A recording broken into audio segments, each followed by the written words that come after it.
www.qcrc.in என்ற இணையதளத்திற்காக news Tamil செய்தி அறிக்கையில் உங்களை சந்திப்பதில் பெருமகிழ்ச்சி அடைகிறோம். இன்று 16 மார்ச் 2009க்கான முக்கிய செய்திகளை தற்போது பார்க்கலாம். அமெரிக்க நாட்டின் தீவிர கட்ட பஞ்சாயத்துக்கு பிறகு பாகிஸ்தான் அதிபர் சர்தாரி திரு நவாஸ் ஷெரீப்பின் கோரிக்கைகளின் பலவற்றை ஏற்க ஒப்புக்கொண்டதாகவும் பிரதமர் யூசுப் ரசா கிலானி நாட்டு மக்களுக்கு ஆற்றிய உரையில் குறிப்பிட்டிருக்கார். தற்போதைய தலைமை நீதிபதி டோகோ ஓய்வு பெற்றதும் மார்ச் 21 இப்திகா சௌத்ரி தலைமை நீதிபதியாக நியமிக்கப்படுவார் என்றும் அவர் மேலும் கடந்த வாரத்தில் போராட்டம் தொடர்பாக கைது செய்யப்பட்ட அனைத்து அரசியல் கட்சி தலைவர்களும் மற்றும் வழக்கறிஞர்கள் விடுதலை செய்யப்படுவார்கள் என்று கூறியதால் பாகிஸ்தானில் நடந்த அனைத்து போராட்டங்களும் கைவிடப்பட்டதாக செய்திகள் வந்து கொண்டிருக்கின்றன. ஈழ தமிழ் நாட்டிற்கும் இலங்கை இராணுவத்தினருக்கும் நடக்கும் பயங்கர போரில் விடுதலை புலிகளின் தலைவர் திரு பிரபாகரன் அவர்களுடைய தலைமையில்தான் போர் நடைபெற்று கொண்டிருக்கிறது என்று இலங்கை இராணுவ செய்தி தொடர்பாளர் உதய நாணயக்காரா கொழும்பில் செய்தி வெளியிட்டுள்ளதாக செய்திகள் வந்து கொண்டிருக்கின்றன. ஆப்கானிஸ்தானில் நடந்த ஒரு தற்கொலைப்படை தாக்குதலில் வெளிநாட்டு ராணுவ வீரர்கள் 11 பேர் கொல்லப்பட்டதாக காந்தகாரிலிருந்து தகவல்கள் வந்து கொண்டிருக்கின்றன. ஐக்கிய நாடுகள் சபையை சேர்ந்த 4 தொழிலாளர்களை சொமாலியா கொள்ளையர்கள் கடத்தி சென்று இருப்பதாக சொமாலியாவிலிருந்து தகவல்கள் வந்து கொண்டிருக்கின்றன. இந்திய நாட்டிற்கு பயணம் மேற்கொண்டுள்ள சிலி அதிபர் டாக்டர் மிச்சிலி அவர்களை தகவல் மற்றும் ஒலிபரப்பு துறை அமைச்சர் திரு ஆனந்த் சர்மா அவர்கள் டெல்லி விமான நிலையத்தில் சிவப்பு கம்பள வரவேற்பு அளித்ததாக செய்திகள் வந்து கொண்டிருக்கின்றன. பாரதிய ஜனதா கூட்டணியில் முக்கிய கட்சியான ஐக்கிய ஜனதா தளத்தின் தலைவரான சரத் யாதவை மார்க்சிஸ்ட் கம்யூனிஸ்ட் கட்சியின் மூத்த தலைவர் சீதா யெச்சூரி சந்தித்து பேசியுள்ளதாக தகவல்கள் வெளியாகிக் கொண்டிருக்கின்றன. இதனால் பாரதிய ஜனதா கட்சி அதிர்ச்சி அடைந்திருப்பதாகவும் பிரதம வேட்பாளர் திரு அத்வானி அவர்கள் பிரதமர் ஆவாரா என்பது இதனால் மீண்டும் குழப்பம் ஏற்பட்டிருப்பதாக தகவல்கள் வந்து கொண்டிருக்கின்றன.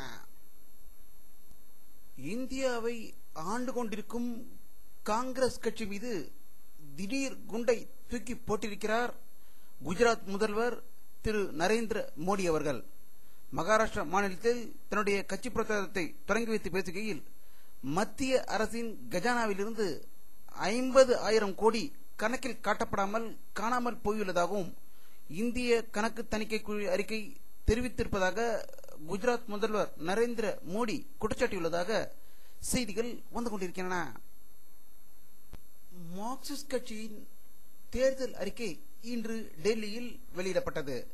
அக்கட்சியின் பொதுச் செயலாளர் பிரகாஷ் கரத் இன்று அதனை வெளியிட்டார். அதில் அணுசக்தி ஒப்பந்தம் மறு ஆய்வு செய்யப்படும் என்றும் நாங்கள் ஆட்சிக்கு வந்தால் இந்தியாவிலிருந்து சுவிஸ் வங்கியில் போடப்பட்டுள்ள அனைத்து கருப்பு பணம் மற்றும் வரி ஏய்ப்பு மூலமாக பதுக்கி வைக்கப்பட்டுள்ள கருப்பு பணம் ஆகியவற்றை வெளிக்கொண்டு வருவோம் என்றும் 31 பக்கங்கள் கொண்ட தேர்தல் அறிக்கையை டெல்லியில் அவர் வெளியிட்டிருக்கிறார். ஈழ தமிழ் நாட்டிற்கும் இலங்கைக்கும் நடக்கும் பயங்கர போரில் அப்பாவி தமிழர்கள் படுகொலை செய்வதை கண்டித்து உடனடியாக போர் நிறுத்தம் செய்ய கோரியும் தமிழகத்தில் நேற்று 2 தீக்குளித்தனர். தீக்குளிப்பில் இவர்களில் ஒருவர் பாட்டாளி மக்கள் கட்சியையும் மற்றொருவர் விடுதலை சிறுத்தைகள் கட்சியை சேர்ந்தவர்கள் ஆவர் என்று கடலூரிலிருந்து செய்திகள் வந்து கொண்டிருக்கின்றன. எந்த ஒரு காரியத்தை கையில் எடுத்தாலும் அதனை மிக சிறப்பாக செய்யக்கூடிய தகுதி பெற்ற தமிழக எதிர்க்கட்சி தலைவர் செல்வி ஜெயலலிதா அவர்கள் மீண்டும் நிரூபித்திருக்கிறார்கள். இலங்கை தமிழர்களுக்காக அதிமுக மூலம் திரட்டப்பட்ட 2.12 கோடி நிதியை செஞ்சிலுவை சங்கத்திடம் அக்கட்சியின் பொதுச் செயலாளர் செல்வி ஜெயலலிதா அவர்கள் இன்று வழங்கியதாகவும் இந்த நிதியை இன்று அக்கட்சியின் பொதுச் செயலாளர் செல்வி ஜெயலலிதா தன்னுடைய இல்லத்தில் புதுடெல்லியில் இருந்து பிரத்யேகமாக இதற்காகவே சென்னை வந்திருந்த சர்வதேச செஞ்சிலுவை சங்கத்தின் மண்டல குழு தலைவர் ஃபரன் கவர் தமிழிடம் 2,11,81,391 ரூபாயை 50 காசுக்கான வரைவோலையை நேரில் வழங்கியதாக செய்திகள் வந்து கொண்டிருக்கின்றன. இதற்கிடையில் செல்வி ஜெயலலிதா அவர்கள் வெளியிட்டுள்ள ஒரு செய்தியில் 3வது அணியில் பிரதம வேட்பாளர் தேர்தலுக்கு பிறகு அறிவிக்கப்படும் என்று கூறியதாக செய்திகள் வெளிவந்து கொண்டிருக்கின்றன. தமிழக முதல்வர் திரு கருணாநிதி அவர்கள் காங்கிரஸ் கட்சிக்கும் பாமகவுக்கும் நேற்று அதிர்ச்சி வைத்தியம் கொடுத்திருந்தார். அதை மேலும் நிரூபிக்கும் வகையில் சென்னையில் இன்று முதல்வர் கருணாநிதியை விடுதலை சிறுத்தைகள் கட்சியின் தலைவர் தொல் திருமாவளவன் சந்தித்து பேசியதாகவும் நேற்று கூறிய வார்த்தைக்கு அவர் நன்றி தெரிவித்ததாக கோபாலபுரத்திலிருந்து செய்திகள் வந்து கொண்டிருக்கின்றன. தமிழ்நாட்டில் உள்ள தேனி மாவட்டம் எழில்கொஞ்சும் சுருளி மலையில் தீவிரவாதிகள் மற்றும் நக்சலைட்டுகளின் நடமாட்டம் இருப்பதாக செய்தி வந்ததை அடுத்து அங்கு பயங்கர ஆயுதங்களுடன் பதுங்கி இருப்பவர்களை அதிரடி படையினர் 10 பிரிவுகளாக பிரிக்கப்பட்டு மலையை சுற்றி வளைக்கப்பட்டு தேடிக்கொண்டு இருப்பதாக தேனியிலிருந்து தகவல்கள் வந்து கொண்டிருக்கின்றன. சென்னை உயர்நீதிமன்ற வளாகத்தில் வழக்கறிஞர்கள் தொடர்ந்து தர்ணா போராட்டத்தில் ஈடுபட்டு வருகின்றனர். அப்போது போராட்டக்குழு தலைவரும் உயர்நீதிமன்ற வக்கீல் சங்க தலைவருமான திரு பால் கனகராஜ் கூறுகையில், வக்கீல்கள் போராட்டம் குறித்து முதல்வர் கருணாநிதியிடம் கருத்து கேட்ட போது நீதிபதிகள் மற்றும் வழக்கறிஞர்கள் பிரச்சனையாக இது உருவாகி இருப்பதாக கருத்து கூறியிருப்பது கடும் கண்டனத்துக்கு உரியது என்றும், இதற்கிடையில் தமிழக அரசை உடனடியாக டிஸ்மிஸ் செய்ய கோரி குடியரசுத் தலைவர் பிரதீபா பட்டேலுக்கு 356 வக்கீல்கள் தந்தி அனுப்பியுள்ளதாக செய்திகள் வந்து கொண்டிருக்கின்றன. சினிமாவில் நடிகர்கள் பல வேடங்களில் நடித்துக் கொண்டிருப்பார்கள். அதேபோல் அரசியலிலும் நடிகர்கள் நடிக்கும் விஷயம் பல சமயங்களில் நிரூபணமாயிருக்கிறது.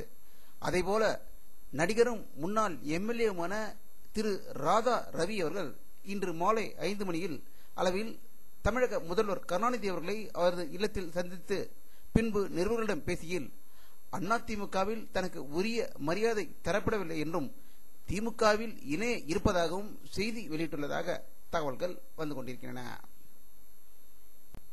அமெரிக்காவின் டிஸ்கவரி விண்கலம் சர்வதேச விண்வெளி மையத்துக்கு 7 வீரர்களுடன் நேற்று இரவு வெற்றிகரமாக புறப்பட்டதாகவும் அமெரிக்காவில் உள்ள புளோரிடாவில் உள்ள கேப் கனாவால் ஏவுதளத்திலிருந்து இது சீறி பாய்ந்ததாக தகவல்கள் வந்து கொண்டிருக்கின்றன.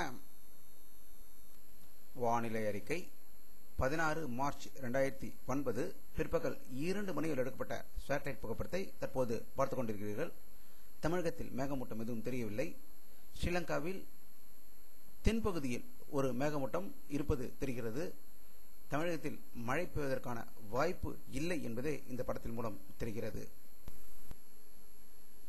இத்துடன் இந்த செய்தி அறிக்கை நிறைவடைகிறது. மீண்டும் நியூஸ் தமிழ் செய்தி அறிக்கையில் உங்களை சந்திக்கும் வரை உங்களிடமிருந்து விடைபெறுவது உங்கள் கே பாலாஜி. நன்றி.